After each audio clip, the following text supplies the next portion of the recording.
दोस्तों डिजिटल रोज एजुकेशन के online platform पर आपका स्वागत है। चलिए अपन अक्टूबर 2022 के डेली करंट अफेयर की क्लास में आगे चर्चा करते हैं।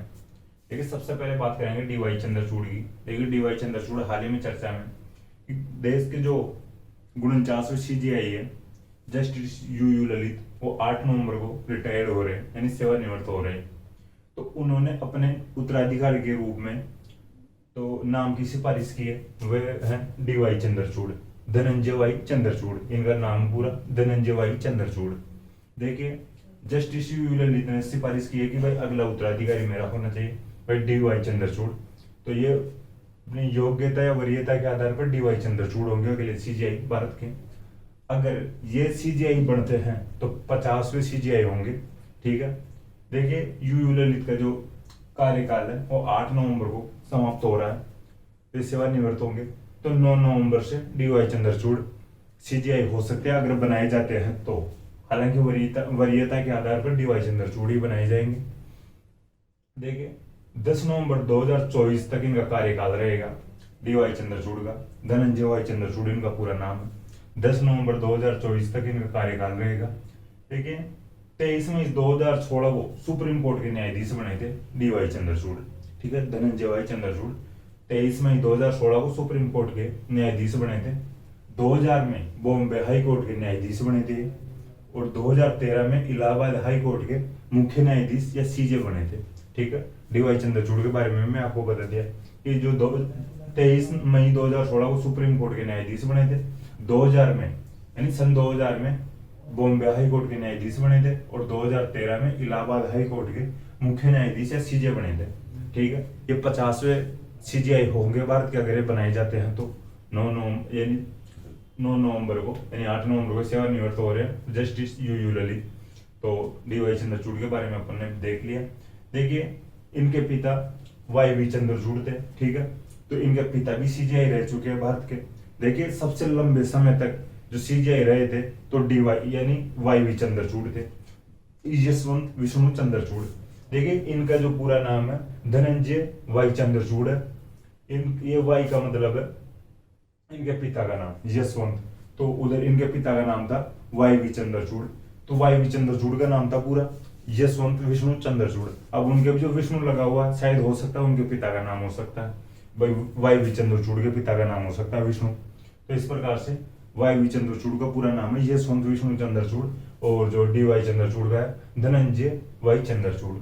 तो देखिए जो वाई वी चंद्रचूड़ रहे थे, जो सीजीआई रहे थे भारत के सबसे लंबे समय तक सीजीआई रहे थे जो वाई वी चंद्रचूड़।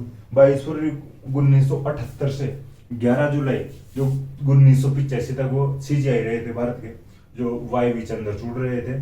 22 फरवरी 1978 से 11 जुलाई 1985 तक सीजीआई रहे थे, यानी सबसे लंबे समय तक सीजीआई रहे थे भारत के। ठीक है, अब इसके बाद में बात करते हैं रोजर बिन्नी की। हालांकि एक बार डीवाई चंद्रचूड़ की बात अपन 9 नवंबर या 10 नवंबर को भी कर लेंगे या 9 नवंबर को कर लेंगे। ठीक है, एक बार बनने के बाद में और कर लेंगे बात। अब बात करते हैं रोजर बिन्नी की। देखिए रोजर बिन्नी बीसीसीआई के अध्यक्ष बनेंगे। ठीक है, इनको अध्यक्ष बनाया जाएगा बीसीसीआई का। ठीक है, इनके नामांकन के आधार पर भाई इनका तय है कि भाई ये बीसीसीआई के अध्यक्ष बनाए जाएंगे। लगभग कन्फर्म है कि रोजर बिन्नी बीसीसीआई के अध्यक्ष बनाए जाएंगे। देखिए 1983 में जब अब इंडिया टीम विश्व कप विजेता बनी थी उसमें इनकी मुख्य भूमिका रही थी। ठीक है, विश्व कप चैंपियन टीम के सदस्य भी रहे हैं, तो भाई इनकी मुख्य भूमिका रही थी। ठीक है, अच्छे बॉलर रहे रोजर बिन्नी। देखिए बीसीसीआई के अध्यक्ष बनाए जाएंगे, आपको मैं बता दिया। इससे पहले सौरव गांगुली अध्यक्ष थे बीसीसीआई के 3 वर्ष तक।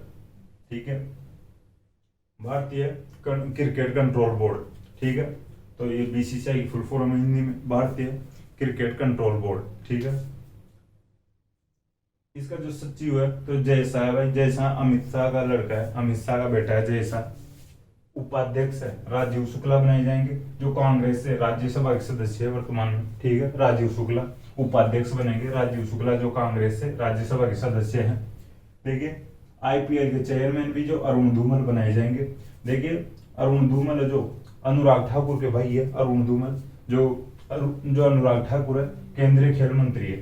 ठीक है, केंद्रीय खेल मंत्री है भारत के अनुराग ठाकुर, और आईपीएल के चेयरमैन बनाए जाएंगे अरुण धूमल। देखिए जो रोजर बिन्नी है तो 36वें अध्यक्ष बनाए जाएंगे बीसीसीआई के, ठीक है, 36वें अध्यक्ष बनाए जाएंगे। देखिए किसी प्रकार से स्टेटमेंट देके क्वेश्चन बन सकता है भाई, थोड़ा देख लेना थोड़ा, ये इस प्रकार के क्वेश्चन आजकल पूछने लग गए हैं भाई कंपटीशन में कि किस क्रमांक में यानी अध्यक्ष है या कितने नंबर के अध्यक्ष बनाए गए रोजर बिन्नी, या सौरव गांगुली किस नंबर के यानी अध्यक्ष थे, या रोजर बिन्नी से पहले बीसीसीआई के अध्यक्ष कौन थे, तो सौरव गांगुली थे, ठीक है। तो इनके बारे में देख लो, बस ये सच्ची हुआ जैसा। अब इसका यानी रोजर बिन्नी का इंपॉर्टेंट है, बीसीसीआई के अध्यक्ष बनाए जाएंगे रोजर बिन्नी, ये उपाध्यक्ष वगैरह है, इनके बारे में ज्यादा क्वेश्चन नहीं बन पाएंगे, लेकिन फिर भी थोड़ा ध्यान रख ही लेना भाई। ये 1983 जब विश्व कप विजेता बनी थी भारत, उस समय वे खिलाड़ी थे यानी टीम का जो हिस्सा थे या सदस्य थे, ठीक है, भारतीय टीम का सदस्य थे रोजर बिन्नी। तो इसके बाद में बात करते हैं ग्रामीण परिवार आजीविका ऋण योजना, ये राजस्थान में लागू की है ग्रामीण जो परिवार आजीविका ऋण योजना है, जो राज्य सरकार की मंजूरी 10 अक्टूबर 2022 को दी गई है। इस योजना को राज्य सरकार की तरफ से जो मंजूरी दी गई है 10 अक्टूबर 2022 को दी गई है, ठीक है। देखिए इस जो ये योजना है ग्रामीण परिवार आजीविका ऋण योजना, इसमें 1 लाख परिवारों को कृषि कार्यों के लिए 2000 करोड़ का ब्याज मुक्त ऋण दिया जाएगा। देखिए कृषि का मतलब ये होगा भाई कृषि के अलावा जो कार्य किए जाते हैं, जैसे हस्तशिल्प कार्य किए जाते हैं, उसमें जो छोटे व्यापार होते हैं, छोटे बिजनेस होते हैं, कृषि के अलावा जो कार्य होते हैं, ठीक है, उनके लिए है 1 लाख परिवारों को कृषि कार्यों के लिए 2000 करोड़ का ब्याज मुक्त ऋण दिया जाएगा, ठीक है। इसमें देखिए डॉक्यूमेंट्स वगैरह ये इस प्रकार के क्वेश्चन तो नहीं बन पाएंगे भाई, क्या डॉक्यूमेंट्स की वरीयता रखी गई है, ठीक है, लेकिन आधार कार्ड, जन आधार, किसान कार्ड, इस प्रकार के जो डॉक्यूमेंट्स है ऋण या लोन दिया जाएगा। देखिए जो ऋण दिया जाएगा इसको 1 वर्ष में चुकाना होगा, ठीक है, किस्तों में चुकाना होगा, 1 वर्ष में चुकाना होगा इसको। देखिए इसमें मिनिमम 25,000 रुपये दिए जाएंगे कैंडिडेट को और मैक्सिमम 2 लाख रुपए, ठीक है भाई। एक कैंडिडेट को ज्यादा से ज्यादा 2 लाख रुपए दिए जा सकते हैं और कम से कम तो 25,000 रुपए की वो रखी गई इसमें, वो 25,000 रुपये तो मिनिमम दिए जाएंगे, ठीक है। तो ये योजना ग्रामीण परिवार आजीविका ऋण योजना देखिए इंपॉर्टेंट है भाई, ये इस प्रकार की जो योजनाएं हैं तो ये योजनाएं याद रखी जानी चाहिए और योजनाएं आती भी है पेपर में, ठीक है। ग्रामीण परिवार आजीविका ऋण योजना राजस्थान में लागू की गई, राज्य सरकार की मंजूरी 10 अक्टूबर 2022 को दी गई है। 1 लाख परिवारों को कृषि कार्यों के लिए 2000 करोड़ का ब्याज मुक्त ऋण दिया जाएगा, ठीक है। जो वहाँ के क्षेत्रीय बैंक है, ग्रामीण बैंक है, उनमें दिया जाएगा, ठीक है, और सहकारी बैंकों में से भी दिया जाएगा ये ऋण है, ठीक है। 2000 करोड़ का ब्याज मुक्त। देखिए ब्याज इसमें ये थोड़ा ध्यान रखना, ब्याज राज्य सरकार भरेगी इसका, भाई ब्याज मुक्त है, ठीक है। फिर इसके बाद में बात करते हैं मोढेरा गांव की। देखिए मोढेरा गांव गुजरात के महसाणा जिले में, ठीक है, ये थोड़ा ध्यान रख लेना, गुजरात के महसाणा जिले में मोढेरा गांव सौर ऊर्जा से संचालित देश का पहला गांव बन गया है। जो मोढेरा गांव है सौर ऊर्जा से संचालित देश का पहला गांव, इस प्रकार से कोई पहला गांव नहीं था, मोढेरा गांव से पहले कोई ऐसा गांव नहीं था कि भाई जो सौर ऊर्जा से संचालित हो। अभी पूर्ण रूप से जो सौर ऊर्जा से संचालित हो गया है, ठीक है, हाल ही में घोषित किया गया मोढेरा गांव को सौर ऊर्जा से संचालित देश का पहला गांव घोषित किया गया। देखिए यहाँ पर जो खेतों में भी जो सौर ऊर्जा से संचालित पंप सेट लगाए गए, उसी के साथ में सरकारी जो कार्यालय हैं और घरों की छतों पर भी जो सोलर पैनल लगाए गए, ठीक है। कृषि तो की जा रही है, उसके अलावा सरकारी कार्यालयों पर भी जो सोलर जो पैनल लगाए गए और जो घरों की छतों पर भी सोलर पैनल लगाए गए। इस प्रकार मोढेरा गांव सौर ऊर्जा से संचालित देश का पहला गांव बन गया, गुजरात के महसाणा जिले में है। देखिए मोढेरा में एक सूर्य मंदिर भी है, ठीक है, मोढेरा में एक सूर्य मंदिर भी, वो भी जो सोलर पैनल से या सौर ऊर्जा से संचालित मंदिर होगा, उस पर भाई एक प्रकार से जैसे थीम चल रही है, ठीक है, वो चलाई जाएगी, जैसे नाइट में या इवनिंग में चलाई जाएगी, उसमें वहाँ की कल्चर दिखाई जाएगी उस मंदिर में। तो वो जो थीम चलाई जाएगी वो इलेक्ट्रिक होगी और वो इलेक्ट्रिक जो थीम होगी वो भी सौर ऊर्जा से संचालित होगी, ठीक है, थोड़ा ध्यान रखना। मोढेरा में एक सूर्य मंदिर भी है, उसको जो गुजरात के एक जो चालुक्य राजा था भीम फर्स्ट उसने बनाया था, ठीक है, गुजरात के जो चालुक्य राजा था भीम फर्स्ट ने बनवाया था 1026 से 1027 ईस्वी के बीच में बनाए थे इस मंदिर को। मोढेरा के जो सूर्य मंदिर को गुजरात के चालुक्य राजा भीम फर्स्ट ने बनाया था 1026 से 1027 ईस्वी के बीच में बनाया था, ठीक है। पुष्पावती नदी पर है जो मोढेरा मंदिर है, जो मोढेरा का जो सूर्य मंदिर है जो पुष्पावती नदी पर है। तो इस मंदिर में भी सौर ऊर्जा से जो संचालित जो भी जो इलेक्ट्रिक जो गतिविधियां होगी सौर ऊर्जा से होगी, ठीक है भाई। इसके बाद में थोड़ा ये ध्यान रख लेना, राजस्थान का फैक्ट है पंडित भंवरलाल शर्मा, हाल ही में इनका निधन हुआ। कांग्रेस सरकार में विधायक थे पंडित भंवरलाल शर्मा, ठीक है, निधन हो गया हाल ही में। चूरू के सरदार शहर से कांग्रेस के विधायक थे, थोड़ा ध्यान रखना भाई। पूछा जाता है कई बार पूछा जा सकता है, जैसे करंट में जो भी कोई विधायक वगैरह उनका निधन होता है, हाल ही में किस यानी विधानसभा क्षेत्र से विधायक का निधन हो गया है, वो किस पार्टी से थे या किस विधायक का नाम दे देंगे, विधानसभा क्षेत्र पूछ लेंगे उनका, ठीक है। तो पंडित भंवरलाल शर्मा का हाल ही में निधन हुआ है। चूरू के सरदार शहर से कांग्रेस विधायक थे, देखिए कुल 7 बार विधायक रह चुके हैं, ठीक है। इस प्रकार का क्वेश्चन नहीं बनेगा भाई कितने बार विधायक रह चुके हैं, प्रथम बार विधायक कब रहे थे, इस प्रकार के बहुत ही कम बनते हैं क्वेश्चन। हालांकि भी जानकारी के लिए बता दिया, कुल 7 बार एमएलए रह चुके हैं यानी विधायक रह चुके हैं। प्रथम बार 1985 में बने थे पंडित भंवरलाल शर्मा, कांग्रेस के विधायक है, ठीक है। कुछ दिनों पहले ये सचिन पायलट खेमे में थे, बाद में सचिन पायलट खेमे से वापस आ गए, गहलोत खेमे में आ गए थे, ठीक है। हालांकि अपने जो पक्ष रखते थे बेबाक तरीके से रखते थे, जो भी बोलते थे खुल के बोलते थे। पंडित भंवरलाल शर्मा सरदार शहर से विधायक थे, चूरू के सरदार शहर से। इसके बाद में 36वें राष्ट्रीय खेलों की बात करते हैं। 36वें राष्ट्रीय खेलों की वजह से अपन ने विस्तार से बात कर ली थी, गुजरात में थे, पिछले क्लास में बात कर ली थी, गुजरात में चल रहे हैं, ठीक है। विवान कपूर की अपन बात कर लिए थे, जयपुर के थे। कविता सियाग की बात करते हैं। 36वें राष्ट्रीय खेलों में राजस्थान की खिलाड़ी बीकानेर से कविता सियाग, साइकिलिस्ट है, स्वर्ण पदक जीता इन्होंने कविता सियाग ने, जो बीकानेर से कविता सियाग साइकिलिस्ट में स्वर्ण पदक जीता है, ठीक है। फिर बात करते हैं राजस्थान महिला स्क्वैश टीम की। देखिए राजस्थान महिला स्क्वैश टीम है, इसने कांस्य पदक जीता है, ठीक है। राजस्थान महिला स्क्वैश टीम ने जो कांस्य पदक जीता है। और किरण बालियान की बात करें, राजस्थान पुलिस में एसआई के पद पर है किरण बालियान, राजस्थान पुलिस के सब इंस्पेक्टर, शॉर्ट पुट में स्वर्ण पदक जीता है। देखिए किरण बालियान, थोड़ा ध्यान रख लेना इन खिलाड़ियों का, जो राजस्थान के जो खिलाड़ी जो पदक जीतते हैं उनके थोड़े स्पेशली ध्यान रख ही लेना, ठीक है। 36वें राष्ट्रीय खेलों में जो गुजरात में हाल ही में चल रहे हैं, देखिए जो लेटेस्ट जो भी टूर्नामेंट होता है उसके क्वेश्चन बनना भाई जाहिर यानी वाजिब होता है भाई। करंट में यही पूछे जाते, जैसे पहले अपन टोक्यो देखे थे, तो टोक्यो ओलंपिक में उनके क्वेश्चन बहुत ही ज्यादा लेवल पे आते थे या पढ़ना पड़ता था, लेकिन अब वो धीरे धीरे पुराने हो गए, ठीक है। अब जो करंट में जो टूर्नामेंट चलते हैं उनके जो क्वेश्चन बनते हैं वो भाई पढ़ना जरूरी होता है, ठीक है। तो 36वें राष्ट्रीय खेल है, इनके बारे में ध्यान रख लेना। विवान कपूर जयपुर के थे, पिछले क्लास में अपन बात कर लेते विवान कपूर की, ठीक। जो कविता सियाग की बात कर ली, जो राजस्थान महिला स्क्वैश टीम की बात कर ली, किरण बालियान की बात कर ली।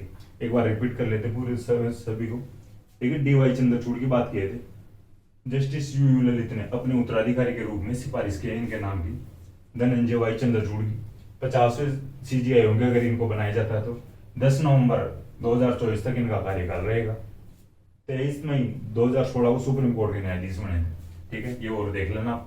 8 नवंबर को सेवानिवृत्त हो रहे जस्टिस यू ललित, 49वें सीजीआई हैं भारत के ही जस्टिस यू ललित।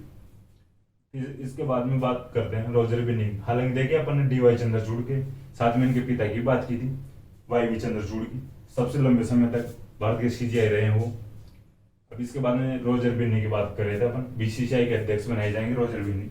और आप देख लेना 1983 में जो विश्व कप चैंपियन टीम के सदस्य रहे हैं रोजर बिन्नी। रोजर बिन्नी से पहले यानी इस समय सौरव गांगुली जो अध्यक्ष है बीसीसीआई के, ठीक है। देखिए सौरव गांगुली की इच्छा तो यह थी कि भाई मेरे को और आगे रखे बीसीसीआई के अध्यक्ष बनाया जाए, लेकिन ऐसा नहीं है।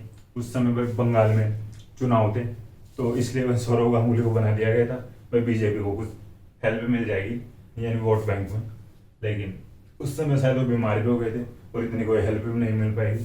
बंगाल में ममता बनर्जी की सरकार भी बनी थी, बीजेपी की सरकार भी नहीं बन पाई थी, तो अब सौरव गांगुली को नहीं बनाया जाएगा।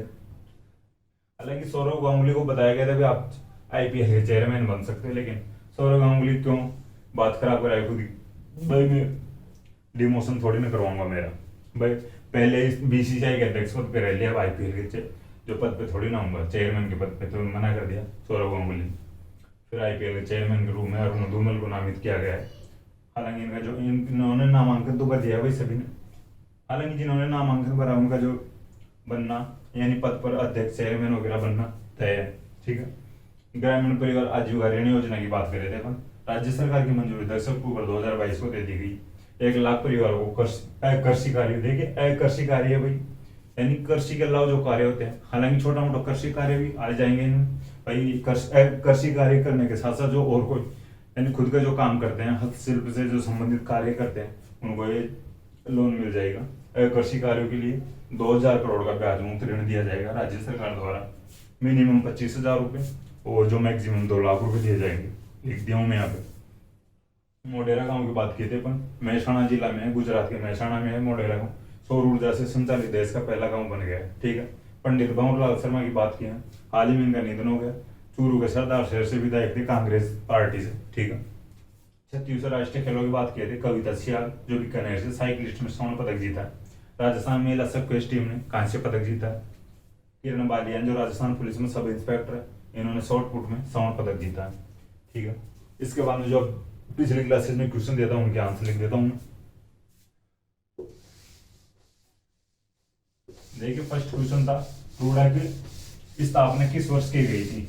ठीक है। रूड़ा की स्थापना नवंबर 1995 में की गई थी।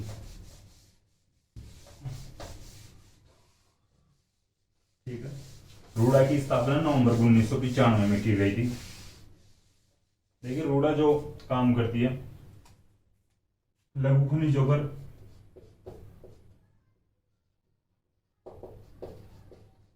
ठीक है, लघु खनिजों पर चमड़ा उनके क्षेत्र में कार्य करती है। जो रूड़ा संस्था है इसकी स्थापना नवंबर 1995 में की गई है। कपास, ऊन, चमड़ा और लघु खनिजों के क्षेत्र में काम करती है रूड़ा जो संस्था है। नेक्स्ट क्वेश्चन था, तापी नदी का उद्गम कहाँ से होता है। देखिए तापी नदी का उद्गम होता है जो बतुल पठार से होता है, जो मध्य प्रदेश में। ठीक है। बतुल पठार जो मध्य प्रदेश में।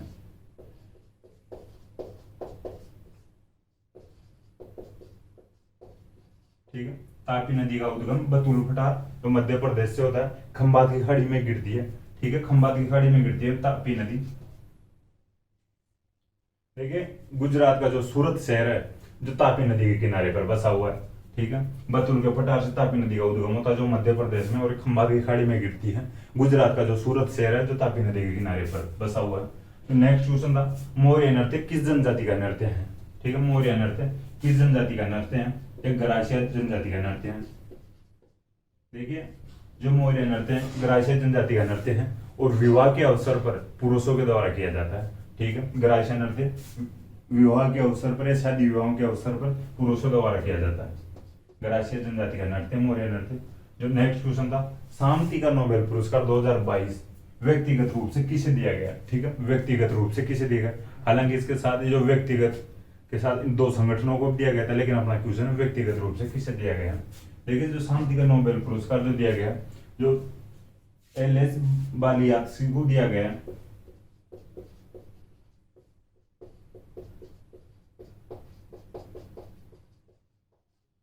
ठीक है। एल.एस. बियालात्स्की को दिया गया शांति का नोबेल पुरस्कार व्यक्तिगत रूप से। नेक्स्ट और लास्ट क्वेश्चन था, बिशनपुर नगर की स्थापना किसने की थी। बिशनपुर नगर की स्थापना की थी विग्रहराज चतुर्थ ने।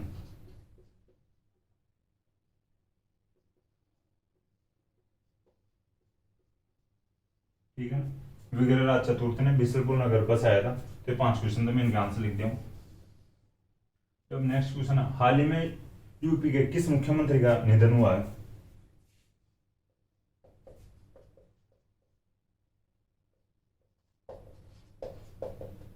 ठीक है। उत्तर प्रदेश के किस पूर्व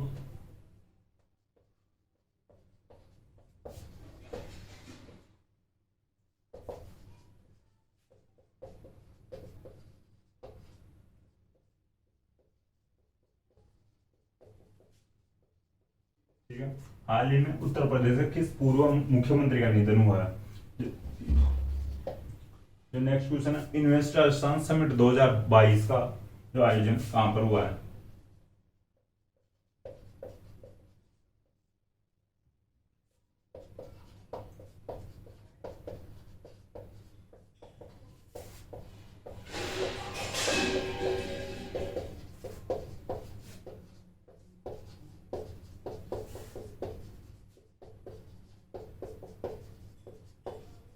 ठीक है। इन्वेस्ट राजस्थान समिट 2022 का आयोजन कहाँ पर हुआ? देखिए अब जो नेक्स्ट क्वेश्चन है, हाल ही में साई रेलगाड़ी है एक जो पैलेस ऑन व्हील्स, उसका जो उसकी पुनः शुरुआत कहाँ से की गई है?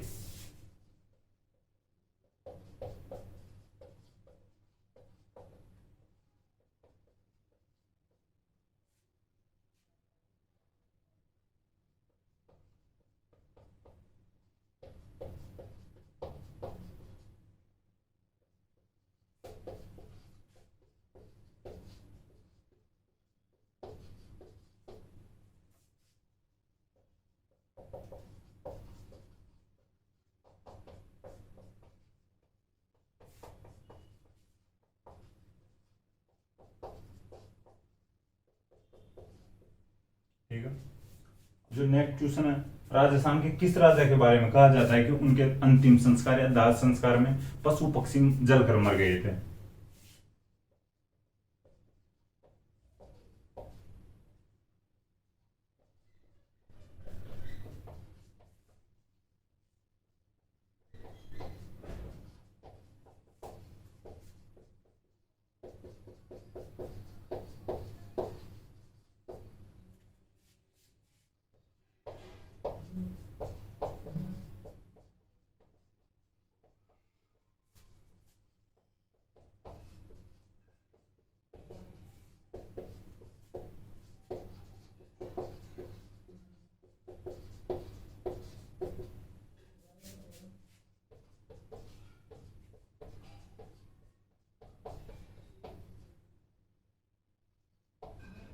ठीक है।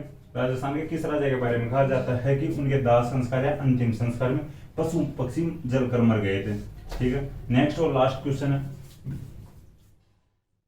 उपरमाल का जो पठार किस क्षेत्र को कहा जाता है? उपरमाल किस क्षेत्र को कहा जाता है?